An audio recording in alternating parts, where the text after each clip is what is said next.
You have to live for the present. You have to be in the moment. Whatever has happened to you in your past has no power over this present moment because life is now. Today, I just want to share a few lessons, meaning 3. The 3 lessons that have had the greatest impact on my life have to do with feelings, with failure, and with finding happiness. A year after I left college, I was given the opportunity to co-anchor the 6 o'clock news in Baltimore, because the whole goal in the media at the time I was coming up was that you try to move to larger markets, and Baltimore was a much larger market than Nashville. So getting the 6 o'clock news co-anchor job at 22 was such a big deal. It felt like the biggest deal in the world at the time. And I was so proud because I was finally going to have my chance to be like Barbara Walters, which is who I'd been trying to emulate since the start of my TV career. So I was 22 years old, making $22,000. And yet it didn't feel right. It didn't feel right. The first sign was when they tried to change my name. The news director said to me at the time, "Nobody's going to remember Oprah, so we want to change your name. We've come up with a name we think that people will remember and people will like. It's a friendly name, Susie." But my name wasn't Susie. And I'd grown up not really loving my name, because when you're looking for your little name on the lunch boxes and the license plate tags, you're never going to find Oprah. So I grew up not loving the name, but once I was asked to change it, I thought, well, it is my name. And do I look like a Susie to you? So I thought, no, it doesn't feel right. I'm not going to change my name. And if people remember it or not, that's okay. And then they said they didn't like the way I looked. This was in 1976, where your boss could call you in and say, "I don't like the way you look." So I was juggling these messages of expectation and obligation and feeling really miserable with myself. I'd go home at night and fill up my journals, because I've kept a journal since I was 15, so I now have volumes of journals. So I'd go home at night and fill up my journals about how miserable I was and frustrated, and then I'd eat my anxiety. That's where I learned that habit. And after 8 months, I lost that job. They said I was too emotional, I was too much. But since they didn't want to pay off the contract, they put me on a talk show in Baltimore. And the moment I sat down on that show, the moment I did, I felt like I'd come home.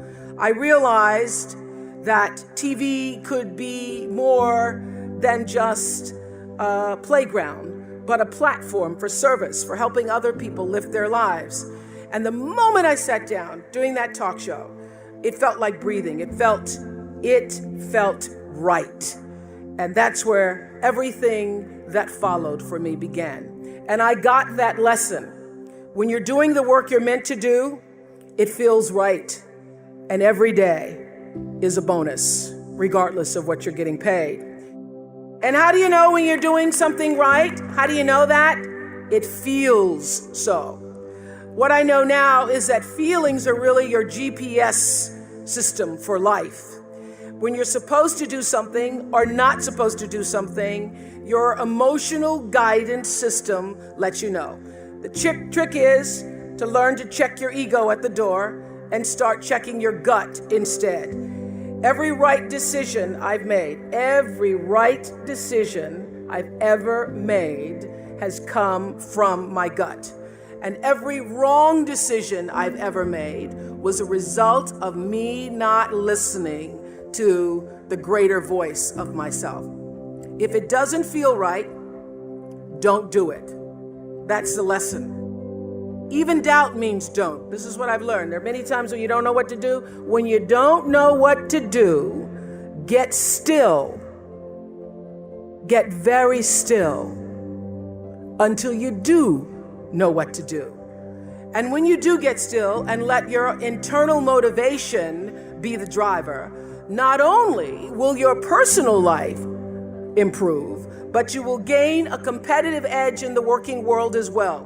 Because as Daniel Pink writes in his bestseller, A Whole New Mind, he says we're entering a whole new age, and he calls it the conceptual age, where traits that set people apart today are going to come from our hearts, right brain, as well as our heads.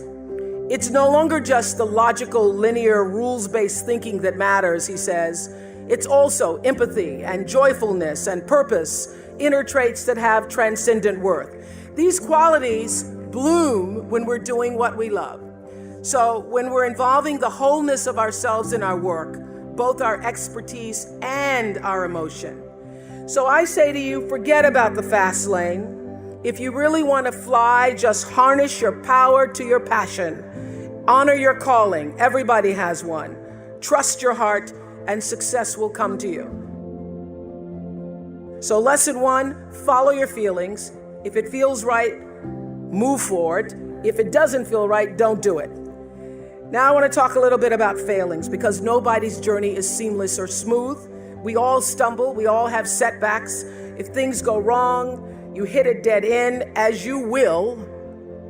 It's just life's way of saying, time to change course. So ask every failure. This is what I do. Every failure, every crisis, every difficult time, I say, what is this here to teach me? And as soon as you get the lesson, you get to move on. If you really get the lesson, you pass and you don't have to repeat the class. If you don't get the lesson, it shows up wearing another pair of pants or skirt to give you some remedial work. And what I found is that difficulties come when you don't pay attention to life's whisper, because life always whispers to you first. And if you ignore the whisper, sooner or later, you'll get a scream. Whatever you resist persists, but if you ask the right question, not why is this happening, but what is this here to teach me? What is this here to teach me? It puts you in the place and space to get the lesson you need. My friend Eckhart Tolle, who's written this wonderful book called A New Earth, it's all about letting the awareness of who you are stimulate everything that you do. He puts it like this. He says, don't react against a bad situation, merge with that situation instead, and the solution will arise from the challenge. Because surrendering yourself doesn't mean giving up, it means acting with responsibility. Okay, many of you know that, as President Hennessy said, I started this school in Africa. And I founded the school where I'm trying to give South African girls a shot at a future like yours. And I spent 5 years making sure that school would be as beautiful as the students. I wanted every girl to feel her worth reflected in her surroundings. So I checked every blueprint, I picked every pillow, I was looking at the grout in between the bricks, I knew every thread count of the sheets, I chose every girl from the villages, from 9 provinces, and yet last fall I was faced with a crisis I'd never anticipated. I was told that one of the dorm matrons was suspected of sexual abuse. Well, that was, as you can imagine, devastating news. First I cried, actually I sobbed for about a half an hour, and then I said, let's get to it. That's all you get, is a half an hour. You need to focus on the now, what you need to do now. So I contacted a child trauma specialist. I put together a team of investigators. I made sure the girls had counseling and support. And Gail and I got on a plane and flew to South Africa. And the whole time I kept asking that question, what is this here to teach me? And as difficult as that experience has been, I got a lot of lessons. I understand now the mistakes I made because I had been paying attention to all of the wrong things. I built that school from the outside in, when what really mattered was the inside out. So it's a lesson that applies to all of our lives as a whole. What matters most is what's inside. What matters most is the sense of integrity, of quality, and beauty. I got that lesson. And what I know is that the girls came away with something too. They've emerged from this more resilient and knowing that their voices have power. And their resilience and spirit have given me more than I could ever give to them, which leads me to my final lesson, the one about finding happiness. Not a small topic, this is, finding happiness. But in some ways, I think it's the simplest of all. Gwendolyn Brooks wrote a poem for her children. It's called Speech to the Young, Speech to the Progress Toward. And she says at the end, Live not for battles won. Live not for the end of the song. Live in the along. She's saying, like Eckhart Tolle, that you have to live for the present. You have to be in the moment. Whatever has happened to you in your past has no power over this present moment because life is now. But I think she's also saying, be a part of something. Don't live for yourself alone. This is what I know for sure. In order to be truly happy, you must live along with, and you have to stand for something larger than yourself, because life is a reciprocal exchange. To move forward, you have to give back. And to me, that is the greatest lesson of life. To be happy, you have to give something back. So whatever field you choose, if you operate from the paradigm of service, I know your life will have more value and you will be happy.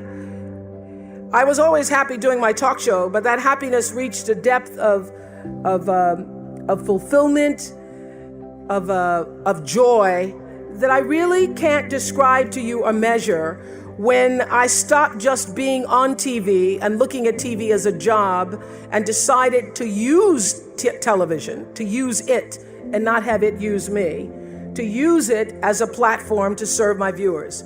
That alone changed the trajectory of my success.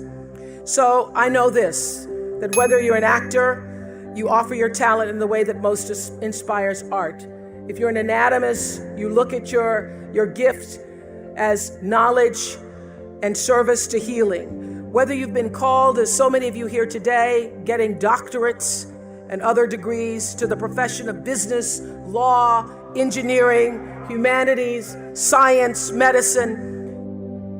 If you choose to offer your skills and talent in service, when you choose the paradigm of service, looking at your life through that paradigm, it turns everything you do from a job into a gift.